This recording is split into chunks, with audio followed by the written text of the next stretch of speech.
Bueno, continuando con las exposiciones, los temas, empezamos con las artropatías por depósito de microcristales, dentro de ellos la gota y la pseudogota. Como pueden ver en esta imagen, lo más característico de un paciente por gota es el compromiso de la primera metatarsofalángica. Inclusive esta imagen, ¿no?, tan desgarradora, que sienten nuestros pacientes, puesto que este dolor es indescriptible, muy doloroso, a pesar de ser una articulación muy pequeña, pero con un intenso dolor.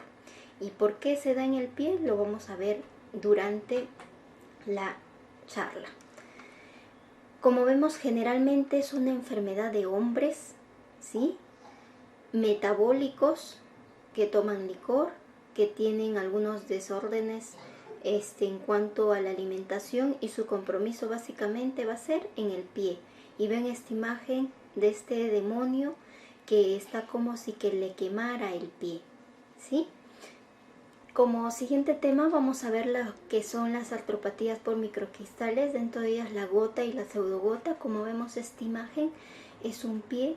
¿Por qué les pongo esta imagen? Porque es una imagen característica que lo vemos en todos los pacientes con gota, lo que denominamos el compromiso de la primera metatarsofalángica, y se denomina podagra. Inclusive pueden ver esta imagen tan desgarradora de este animalito acá, porque es un dolor muy intenso que tienen los pacientes. Esto es un arte, una pintura de James Gallery en 1799, que está publicada.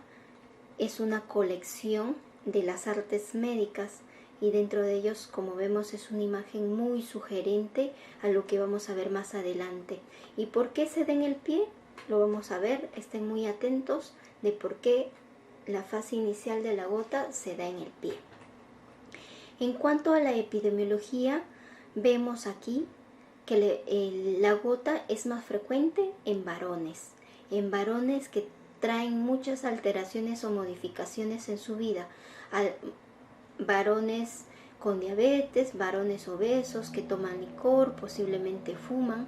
Y en esta imagen vemos un demonio que está generándole mucho dolor en el pie de este paciente, ¿sí?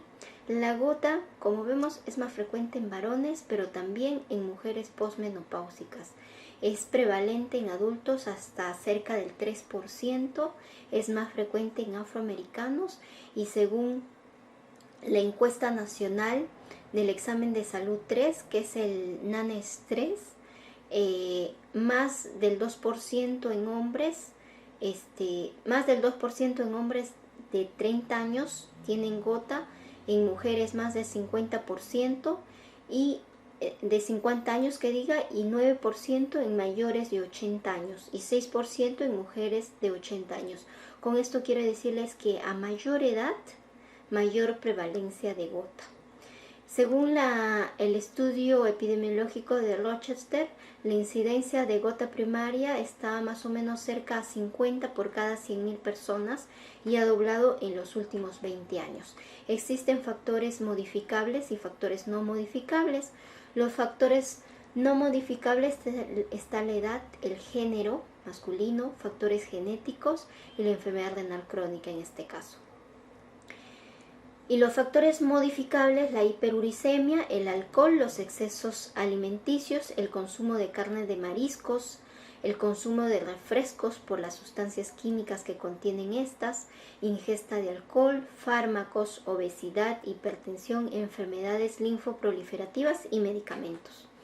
Aquí vemos todo lo que son carnes rojas, embutidos, pescado, tienen mucho ácido úrico. La cerveza, los mariscos van a producir una hiperuricemia.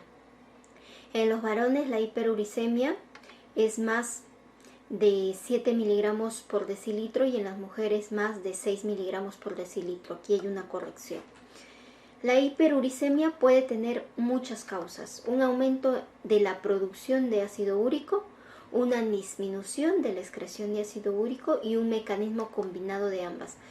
En un aumento de producción de ácido úrico, básicamente se debe a causas secundarias, ¿sí? Primarias, netamente a idiopáticas, vamos a ver algún gen que está asociado, y secundarias en todas las patologías que hay abundante muerte celular. Ejemplo, anemia hemolítica, fase blástica de las enfermedades linfoproliferativas, la policitemia vera, mieloma múltiple, quimioterapias en leucemias, linfomas, psoriasis grave, enfermedad de Piaget, rabdomiólisis, ejercicio excesivo, ingesta de alcohol y ingesta excesiva de purinas, ¿sí? En cuanto a la disminución de excreción de ácido úrico, son las idiopáticas y las enfermedades renales básicamente. El riñón está mal y por lo tanto no excreta ácido úrico. Eso pasa básicamente en insuficiencia renal, enfermedad poliquística renal, diabetes insípida, hipertensión, acidosis láctica, cetoacidosis, síndrome de Down, beriliosis, sarcoidosis, intoxicación por plomo, fármacos como los diuréticos, alcohol, salicilatos, levodopa, etambutol, piracinamida, ácido nicotínico y ciclosporina, ¿sí? Y que tienen un mecanismo combinado de hiperuricemia, la obesidad, la dieta rica en purinas, el hipotiroidismo, hiperparatiroidismo, toxemia del embarazo, déficit de glucosa 6 fosfato deshidrogenasa, déficit de fructosa 1 fosfato aldolasa, alcohol y shock, ¿sí? Entonces, tener en cuenta estos tres mecanismos que causan gota primaria y gota secundaria. Entonces, en cuanto a la patogénesis de la gota, los humanos son los únicos que pueden desarrollar gota espontánea. La hiperuricemia no solo es común en ancianos, ¿sí? Es solo común en ancianos, pero también en jóvenes, pero en los casos de hiperuricemia idiopática.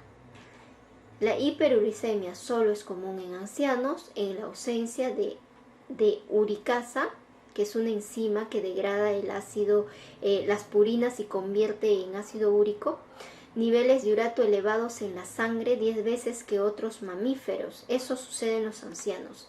Y el gen de la uricasa es parado por 2 mutaciones genéticas, que son codones de stop, ¿sí? Entonces, este gen, cuando está ausente, aumenta o eleva el ácido úrico en la sangre. El ácido úrico es un ácido débil de forma ionizada a pH fisiológico, trae riesgo de gota. La solubilidad es influenciada por los siguientes factores. Esta parte es muy importante. ¿Por qué? Porque esto determina la actividad de la gota.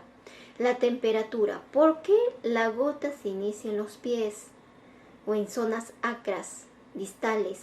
Porque las zonas acras o distales son las zonas más frías de nuestro cuerpo. El ácido úrico a temperaturas frías precipita. Por eso, de ahí la razón que la lesión más característica es la podagra que está en el pie, ¿sí?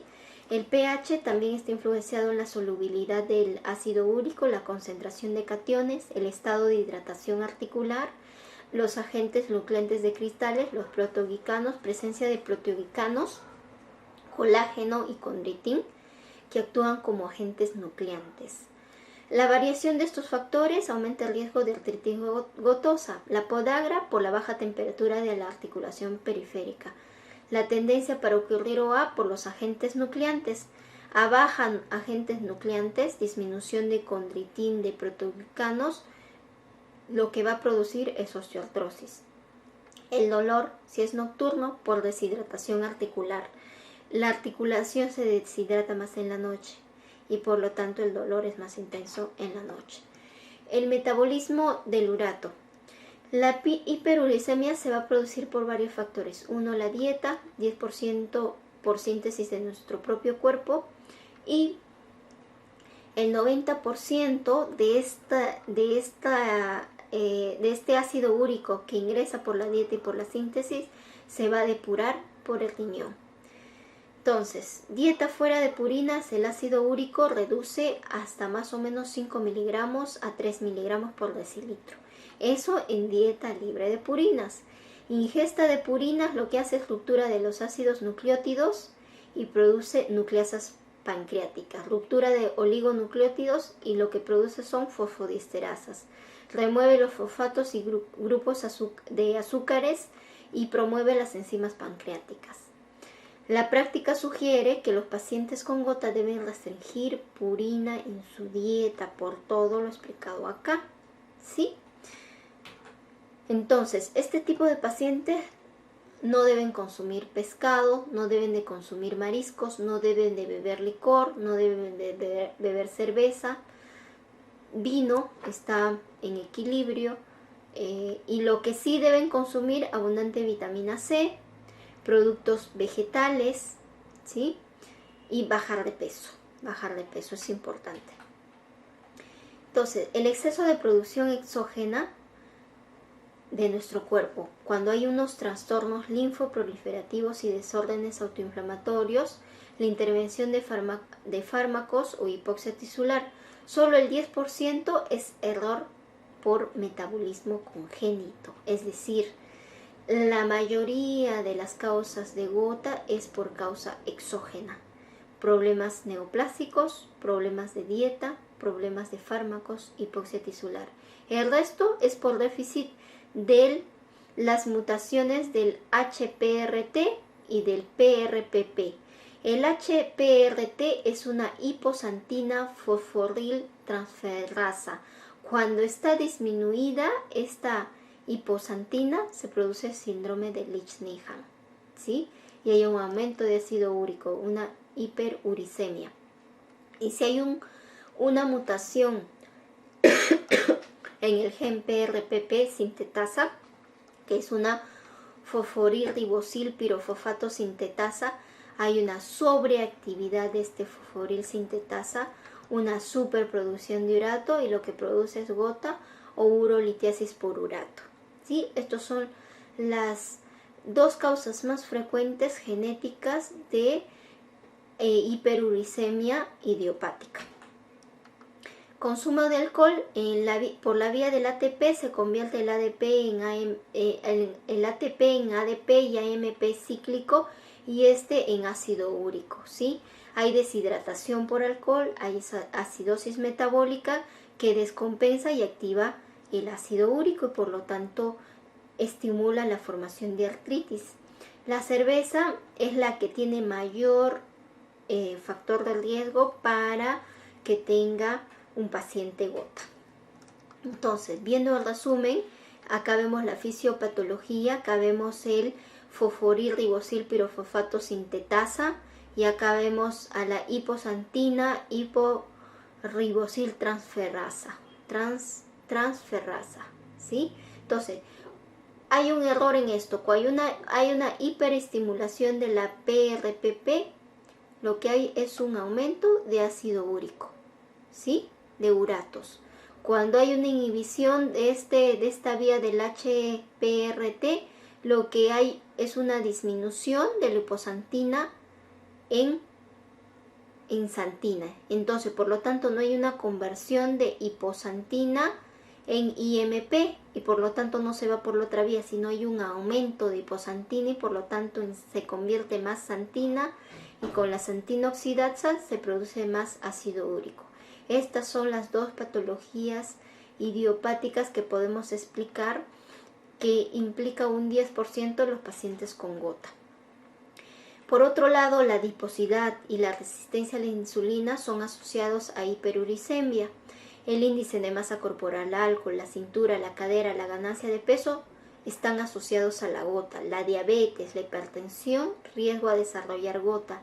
La resistencia a la insulina, también riesgo a desarrollar gota. ¿Por qué? Porque hay un incremento en la absorción de uratos por estimulación del URAT2, que es un receptor para transportar dentro de la nefrona en lo que es el túbulo contorneado proximal para reabsorber ácido úrico a nivel renal. Entonces la insulina incrementa esa reabsorción y por lo tanto hay una hiperuricemia. En el transporte renal de urato existen 4 componentes. Uno es la filtración glomerular, otro es la reabsorción proximal, otro es la secreción subsecuente y la cuarta que es una reabsorción por secreción del túbulo proximal. Existen agentes uricosúricos como la piracinamide, que es un potente antiuricosúrico, ¿sí? El URAT1, como les había mencionado, es un anión transportador responsable de la reabsorción de uratos en el filtrado. Se expresa en el borde en cepillo, como lo vamos a ver acá. Aquí vemos el borde en cepillo de las células del túbulo contorneado proximal, que está acá, ¿sí? Y allí se encuentra el URA2, ¿sí? Este URA2, su función es reabsorber ácido úrico o uratos de la filtración glomerular, ¿sí? Entonces, ese URA2 lo que hace es estar en borde en cepillo y aumenta la absorción del ácido úrico. Existen agentes uricosúricos como son el probenecid, el sulfiranone, la losartán, que inhiben esta URAT1, ¿sí? Y por eso es tratamiento. Entonces, por ejemplo, acá vemos una lista de sustancias químicas que tienen implicancia a través del URAT1, ¿sí? Los que estimulan al URAT1 son la piracinamida, la nicotina, el lactato, el acetato, ¿sí? Los diuréticos, la ciclosporina, el tacrolimus, ¿sí? Y los que disminuyen o inhiben la función del URA2, los uricosúricos, es el probenecid, el silfirane, el benzbrorane, el losartán, el salicilato, el finofibrato, el amlodipino, ¿sí? Disminuyen lo que es el URAT1 y por lo tanto disminuyen la absorción de ácido úrico. Y tenemos por otro lado lo que son las santinas oxidasas, las más importantes, que es el tratamiento de la gota, el allopurinol, que inhibe la santina oxidasa, la hormona que hemos visto acá, inhibe esta hormona, esta enzima, la santina oxidasa, y por lo tanto la liposantina nunca se convierte en santina y por lo tanto no hay ácido úrico en la sangre. Eso es lo que hace el allopurinol y también el febuxostat, ¿sí? La uricasa, que es una oxidación del urato a la lantoína, es una forma diferente de depresión o disminución de ácido úrico. Inducción de inflamación del ácido úrico. Como vamos a ver acá, la hiperuricemia lo que va a hacer es va a haber un acúmulo de urato monosódico, que es el MCU cristal, ¿sí? Este acúmulo lo que va a hacer es una estimulación de las células endoteliales, de las células sinoviales. Esta célula sinovial se va a volver permeable y va a traspasar los cristales a la parte de la matriz. Dentro de la matriz va a hacer que se active la histamina, que se active el sistema de complemento. Esta histamina a la vez va a activar a los neutrófilos. Estos neutrófilos van a producir factor de necrosis tumoral alfa, interleuquina 1, 6, interleuquina 8, la MCP1, el MIP1. Todos estos van a generar mayor inflamación y por lo tanto mayor proliferación de los neutrófilos. Va a haber un reclutamiento de neutrófilos y mayor permeabilidad del endotelio. Estos neutrófilos van a migrar hacia el resto del cuerpo, ¿sí? Por otro lado, esto es la parte de la iniciación de la actividad de la gota. Existe una parte de perpetuación, que es la migración de los neutrófilos al resto del cuerpo, y lo otro es de la terminación de la gota. Como la parte endotelial o sinovial, las células sinoviales tipo 1 y tipo 2, tipo A o tipo B que están acá, se mantienen permeables, también van a hacer que pasen lipoproteínas o proteínas de alto peso molecular, que son las ApoE, apolipoproteína C, las LDL y la ApoB. Estas lipoproteínas van a tener la función de ¿cómo se dice? Limpiar lo que es los cristales de ácido úrico, lo limpian. Además, por otro lado, tenemos a la aparición de los macrófagos. Estos macrófagos van a fagocitar al ácido úrico y van a limpiar el ácido úrico que está en el torrente sanguíneo. Además, los macrófagos van a fagocitar a los neutrófilos y van a disminuir en la cantidad de neutrófilos y va a haber necrosis de estas células.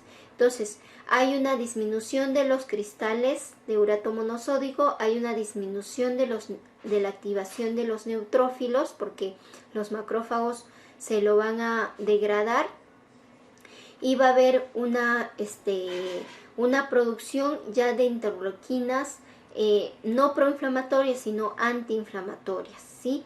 Y todo este proceso más o menos va a durar de 3 a 7 días. Es por eso que se dice que la gota es autorregulada sin tratamiento. Pero ¿por qué darle tratamiento al paciente en etapa aguda? Porque el dolor es un dolor inaguantable, es un dolor que no se soporta, como vieron en las imágenes de esas pinturas muy hermosas que han sido creadas. Ahora, entonces, tenemos cristales de urato monosódico. Esos cristales de urato monosódico activan el complemento, hay opsonización, hay una fusión lisosomal dentro del monocito, va a haber una proliferación de citoquinas inflamatorias, la interleuquina 1 y el factor de necrosis tumoral alfa. Por otro lado, vemos que en las membranas lipídicas va a haber la activación de algunas proteínas quinasas que van a liberar interleuquina 8 y van a reclutar neutrófilos. Todo esto va a hacer que se produzca una gota aguda que anatomopatológica se va a ver como una sinovitis neutrofílica, ¿sí? En resumen, los cristales de urato monosódico, el MSU, ¿sí? El ácido úrico, lo que va a hacer es activar a los monocitos, a las células, va a haber un aumento de interleuquinas, esto sí, un ciclo vicioso de estimulación a los neutrófilos, y estos neutrófilos van a seguir produciendo interleuquinas de inflamación. Por otro lado, tenemos que las células van a fagocitar. Esta fagocitosis en la fase 1 va a producir una interleuquina 1 beta, una beta.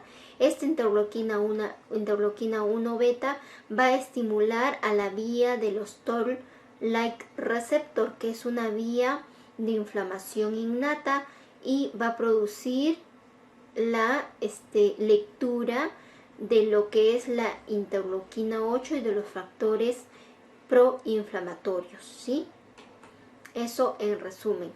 Por otro lado, existe un rol del inflamasoma. El inflamasoma es un sistema de proteínas, son muchas proteínas que van a activar el sistema de las caspasas, activan a la caspasa 1, que es inflamatoria, y va a producir esta caspasa lo que es la prointerleuquina 1, que se va a convertir en interleuquina 1, y la interleuquina 18 y interleuquina 33. Todo esto es un mecanismo de inflamación.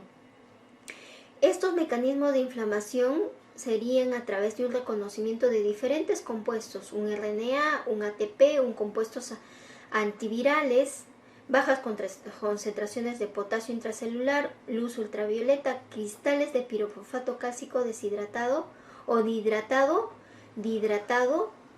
y de urato monosódico. Todo esto activa al sistema del inflamasoma, que es un sistema NALP1 y NALP3 que activa las caspasas, que activa interleuquinas proinflamatorias. Entonces, existe, les había mencionado rápidamente anteriormente, la vía de la señalización de los Toll-like receptor, de la vía de interleuquina 1, que se activa bajo el estímulo natural. Es una vía innata, vía del sistema innato. A través de un microbio, una inflamación, activa lo que es el NFK beta, que produce a su vez todas estas interleuquinas. Entonces, en resumen, depósito de cristales, activación de las células, liberación de quimoquinas, linfoquinas, citoquinas, daño tisular, daño del cartílago, daño, lesión del cartílago, lesión de la sinovia, infiltración de neutrófilos, y va a haber hipertrofia sinovial también. Y posteriormente, como hay tanta estimulación inflamatoria, los osteoclastos van a ser estimulados y van a producir erosiones, ¿sí? Daño del cartílago y daño óseo.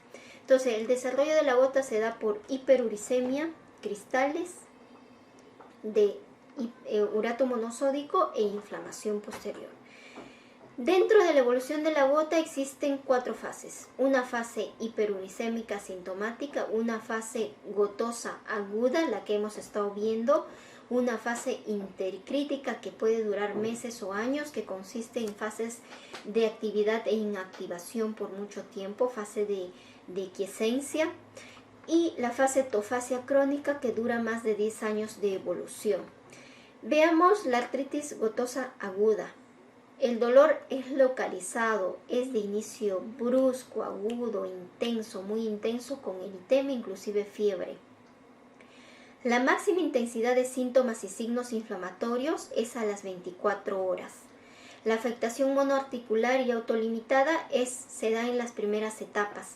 Siempre es monoarticular, por eso es la podagra, por eso es la de la rodilla que se llama gonagra y por eso es la muñeca que se llama chiragra, ¿sí? Factores desencadenantes: las bebidas alcohólicas, los mariscos, dietas ricas en ácido úrico, y remite, como les he dicho, en 3 a 10 días. La gota tofasia aguda remite por esa vía que le hemos explicado, que se autolimita, ¿sí? Eso es una característica muy importante, pero no por eso no vamos a tratar al paciente. La parte de la gota intercrítica son periodos de crisis iniciales, pero luego se resuelven por completo. Las crisis se resuelven y se quedan inactivas. El paciente a veces ni regresa a consulta, pero luego de muchos años puede regresar la enfermedad. Es un intervalo en realidad asintomático.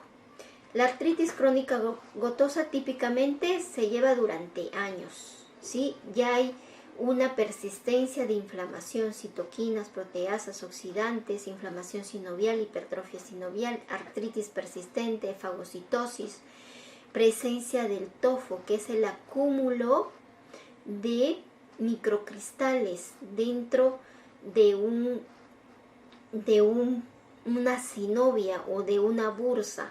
Los tofos generalmente son masas que se ubican en zonas extensoras, pueden ser en dedos, muñecas, codos, en la región oleocraniana, puede ser en rodillas, ¿sí? Puede ser en pie, en los deditos del pie, en zonas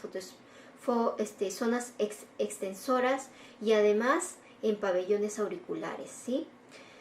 ¿Qué es lo que sucede en el tofo? Los condrocitos fagocitan cristales y forman metaloproteasas. Es la mezcla de todas esas sustancias. Por otro lado, vemos que los tofos son indoloros. Tú los tocas estas lesiones en manos, no duelen. Tocas esto, ya no duele. La gota tofasia crónica no duele. Aparece a los 10 años de enfermedad. Es una fase ya crónica y de lesión, ¿sí? Bueno, entonces, en cuanto a los criterios diagnósticos del ACR para la gota, tenemos 2 o 3, ¿sí?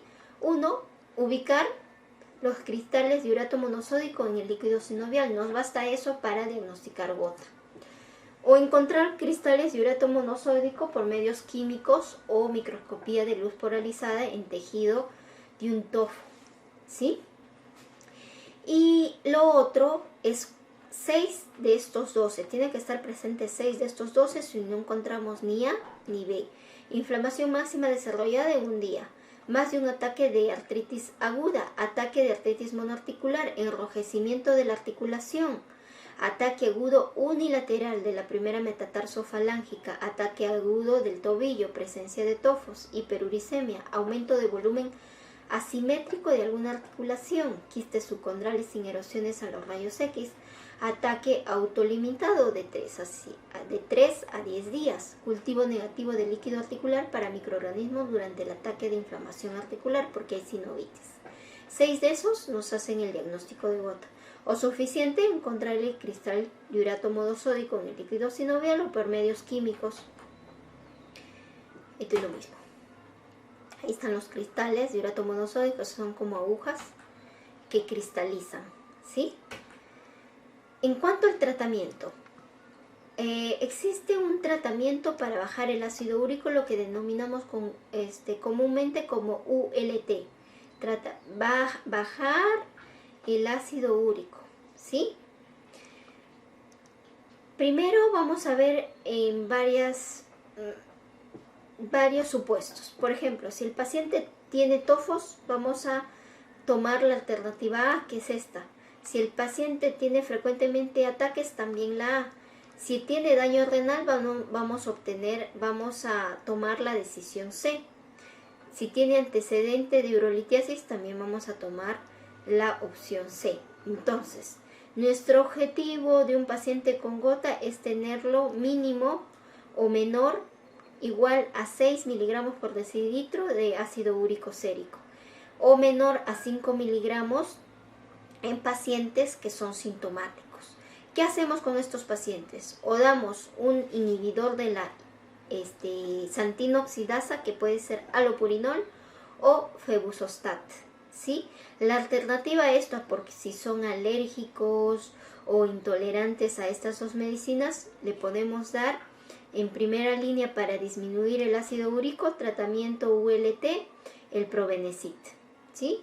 Ahora, en la etapa aguda, que es el ítem A, lo que vamos a hacer es parar lo que es la inflamación con profilaxis antiinflamatorias, ¿sí? Esto es un cuadro rápido para ver las dosis del allopurinol. Se da o se inicia con 50 miligramos al día, ¿sí? Por 4 semanas, pero eso puede llegar a 300 miligramos al día, ¿sí? No se puede dar en pacientes con enfermedad renal que tengan enfermedad renal severa a partir de estadio 3, ¿sí? Y la terapia uricosúrica con probenecid se puede dar en pacientes que tienen creatinina menos de 50 mililitros por minuto, ¿sí? Es la alternativa al allopurinol, ¿sí? Esto a grandes rasgos. Ahora, retomando el tratamiento. Primero, monoterapia, que habíamos dicho que es la alternativa A, que son los antiinflamatorios o corticoides sistémicos, o la colchicina, que no es un AINE, pero es una medicina que lo que hace es inhibir que los leucocitos que hemos visto, los neutrófilos que hemos visto que migran hacia la membrana sinovial, hacia la articulación, se detenga. Eso es lo que hace la colchicina, por eso se da en etapas agudas. Entonces, si hay respuesta al tratamiento, lo que seguimos haciendo es monoterapia. Sí, pero otras alternativas, si hay una respuesta inadecuada, hay que hacer un tratamiento combinado, ¿sí? Puede ser corticoides con AINES con colchicina, ¿sí? Pero si el tratamiento solo con corticoides, AINES o colchicina ha sido exitosa, lo que debemos hacer es educar al paciente y considerar el uso del cuadro C, que lo vamos a ver en adelante, ¿sí?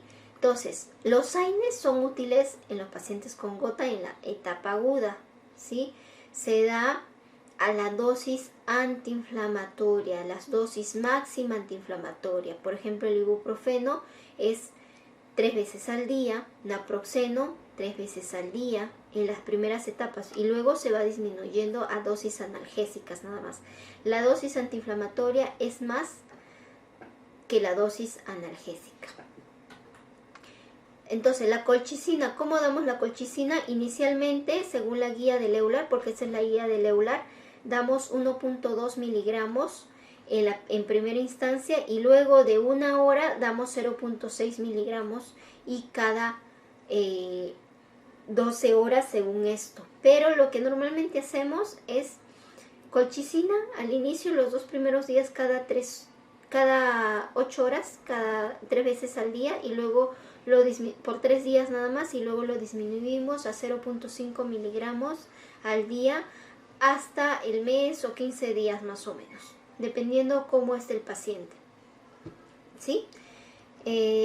¿Por qué dice acá 0.6? Porque la dosis en Europa, la pastillita viene de 0.6, en Perú es de 0.5, ¿sí? Hay que tener en cuenta eso. Bueno, si el paciente ha recibido, esto es la primera alternativa, si el paciente, primera vez que va a usar colchicina, pero si el paciente ha recibido colchicina los últimos 14 días, no le vamos a seguir dando colchicina ni aumentar la dosis, lo que tenemos que darle es AINES o corticoides, eso es la otra alternativa.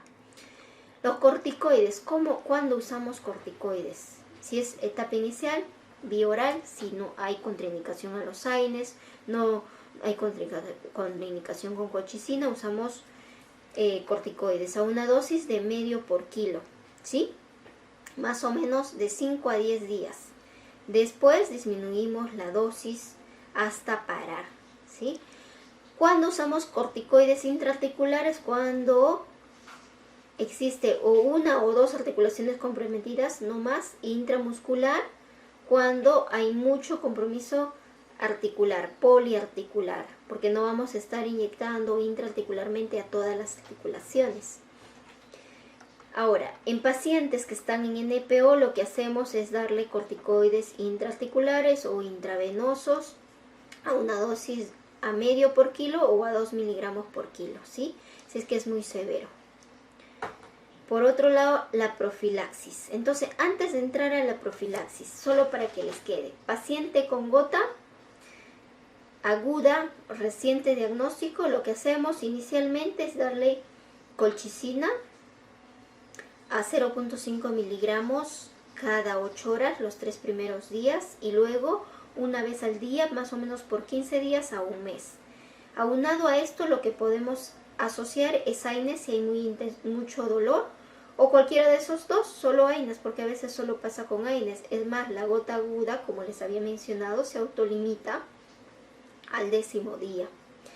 Si es que es un paciente con mucho dolor, el compromiso es poliarticular, la enfermedad es avanzada, podemos colocar corticoides intramuscular. Y si es oligoarticular o monoarticular, corticoides intraarticular. Pasada la etapa aguda, que es hasta el 10º día, le podemos iniciar allopurinol, que es un inhibidor de las antinoxidas y por lo tanto disminuye la hiperuricemia. Eso es la base del tratamiento en realidad, ¿sí? Pero se da después de la parte aguda, porque si el allopurinol le damos en la fase aguda, el allopurinol tiene una función de remover el ácido úrico. En la parte aguda lo remueve y lo activa más. Entonces, un paciente nuevo jamás dar allopurinol al inicio. Pasado los 10 días recién podemos iniciar allopurinol. Y lo contrario, si es un paciente que ya te viene con diagnóstico de gota, que viene tomando años o meses allopurinol, pero no toma colchicina, no toma AINES, no toma corticoides, tampoco le pusieron corticoides intraarticular ni sistémico, pero viene tomando allopurinol y se le activó la enfermedad porque comió pues mariscos, pues tomó cerveza, licor, fumó. Se activó la enfermedad. ¿Qué hacemos? Viene a tu consulta, ¿qué hacemos? Lo primero que hacemos, que continúe el allopurinol, porque la suspensión brusca del allopurinol también activa la gota, ¿sí? Entonces, continuamos el allopurinol y hacemos lo que ya sabemos, AINES o colchicina o corticoides intraarticular o corticoides sistémico, ¿sí? Eso es lo que hacemos. Básicamente, el tratamiento de la gota es muy sencillo. Por otro lado, pasamos a lo que es la profilaxis. En la profilaxis damos dosis bajas de colchicina. Todos los días una tabletita de 0.5 miligramos diario, ¿sí? O si no, en todo caso, dosis bajas de antiinflamatorio. Ejemplo, naproxeno 250 miligramos 2 veces al día. Es una dosis muy baja, pero aceptable, ¿sí? Por ejemplo, en la segunda línea de tratamiento son los corticoides, pero los corticoides tienen que ser o se tienen que dar cuando no se puede dar ni AINES ni colchicina, a una dosis de menos de 10 miligramos al día. Esto es nuestra alternativa C, ¿sí? Entonces, evaluamos los síntomas de gota mientras tratamos la disminución del ácido úrico, ¿sí? Evaluamos actividad de la gota, vemos, continuamos fármacos, damos antiinflamatorios y damos profilaxis. Si los síntomas persisten en el tiempo más de 3 meses, lo que tenemos que hacer es volver a los otros cuadros. Si está agudo, colchicina y todo lo demás. Si es crónico, aumentarle la dosis de alopurinol, porque la dosis de alopurinol, como les había mencionado, es mínimo 50 miligramos diarios. No se puede dar en pacientes con enfermedad renal crónica mayor a estadio 3, solo hasta estadio 3. Y dosis máxima del alopurinol es 300 miligramos al día, ¿sí? Entonces, tenemos otras medidas no farmacológicas, porque la gota es una enfermedad que se puede modificar o prevenir la actividad. Uno, que baje de peso el paciente. Índice de masa corporal debe ser adecuada. Una dieta saludable, no fumar. Estar hidratado el paciente, porque la deshidratación activa la enfermedad. Y hacer actividades físicas, ¿sí? No extremas, moderadas. Por otro lado tenemos la otra enfermedad por depósito de cristales, que es el depósito de cristal de pirofosfato cálcico, ¿sí? Este depósito de cristal por pirofosfato cálcico fue descrita por McCarthy en 1961 y lo denominamos la pseudogota, porque no es depósito de ácido úrico, sino de pirofosfato de calcio. Produce también sinovitis, inducida por los cristales que están incrustados ahí. Los cristales que contienen calcio son de 3 grupos: cristales de calcio básico, calcio ácido y misceláneos, ¿sí? La prevalencia es de cerca de la mitad de la observada a la gota, aunque en muchos casos son asintomáticos. ¿Cuándo se manifiestan este tipo de pacientes? Cuando están hospitalizados. ¿Cuándo sospechar enfermedad de depósito de cristales por pirofosfato en un paciente adulto mayor que está hospitalizado, tiene diabetes, tiene hipotiroidismo, dislipidemia, le operaron por algún motivo, cualquier cirugía, está hospitalizado una semana y de pronto te llaman a una interconsulta por activación de una articulación? Puede ser rodilla, puede ser pie, puede ser muñeca, ¿sí? Tobillo básicamente, pero casi nunca una podagra, ¿sí? Eso hay que tener en cuenta. Más frecuente en pacientes adultos mayores de 70 años. El 25% son mayores de 80 años. ¿Y cómo lo vemos al paciente? En la radiografía vamos a ver una condrocalcinosis. ¿Qué es la condrocalcinosis? Es la detección radiológica de una línea radiopaca, es decir, blanca, entre el cartílago femorotibial de la rodilla, en la muñeca y en la sínfisis púbica. Es una línea, ¿sí? La enfermedad de depósito de cristales de pirofosfato cálcico se reserva al paciente sintomático, ¿sí? Sintomático. Generalmente son asintomáticos, como les refiero, ¿sí? Y solo se diagnostican sintomáticos, porque no hay forma de diagnosticar como el ácido úrico o hiperuricemia sintomática, ¿no? En este caso no se puede. Formas clínicas: una forma es hereditaria, una es la esporádica, las idiopáticas, que son las más frecuentes, que no hay relación familiar y está asociada a enfermedad metabólica, la que les dije, y la otra asociada a enfermedad traumática.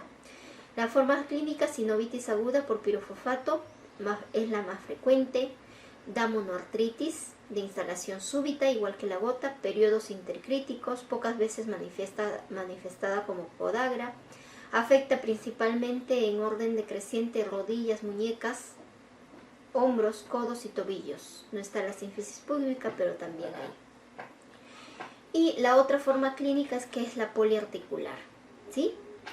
Como les había mencionado, en la radiografía lo que vemos es una línea radiopaca en ese espacio articular femorotibial medial o femorotibial lateral, podría ser, ¿sí? Línea radiopaca. Eso es el depósito de CPPD, que se da en muñecas, como en este caso, en rodillas y en sínfisis púbica. Por eso, en sospecha de estos pacientes metabólicos adultos mayores nos vienen con monoartritis, oligoartritis, lo que les solicitamos es radiografía de muñecas, de rodillas y de sínfisis púbica.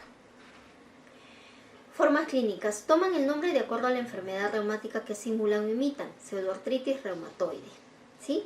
cuadros semejantes a osteoartrosis. Combinación anterior con pseudogota, el llamado lantánico que cursa sintomático simulando artropatía de Charcot, la monoarticular inflamatoria, la hemartrosis de hombro de Milwake, ¿sí? Y la pseudogota tofacia, ¿sí?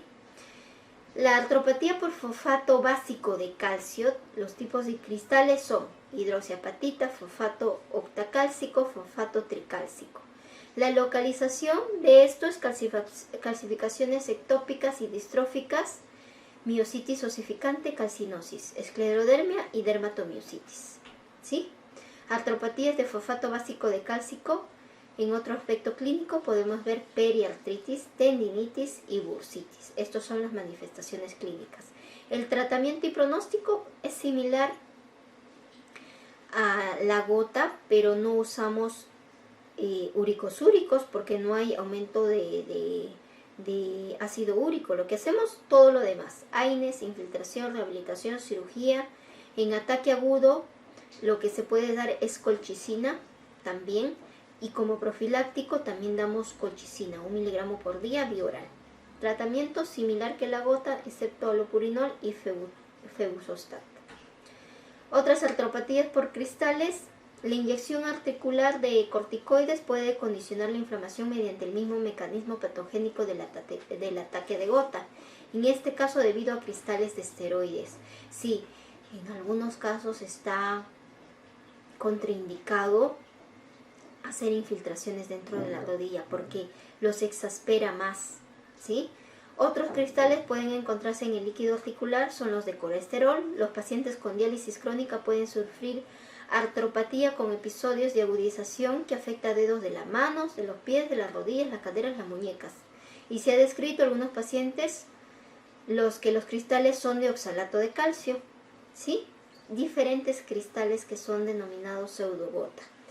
Las medidas terapéuticas son sintomáticas, son protectoras y son correctivas, ¿sí? Bueno, eso es todo en cuanto a microcristales.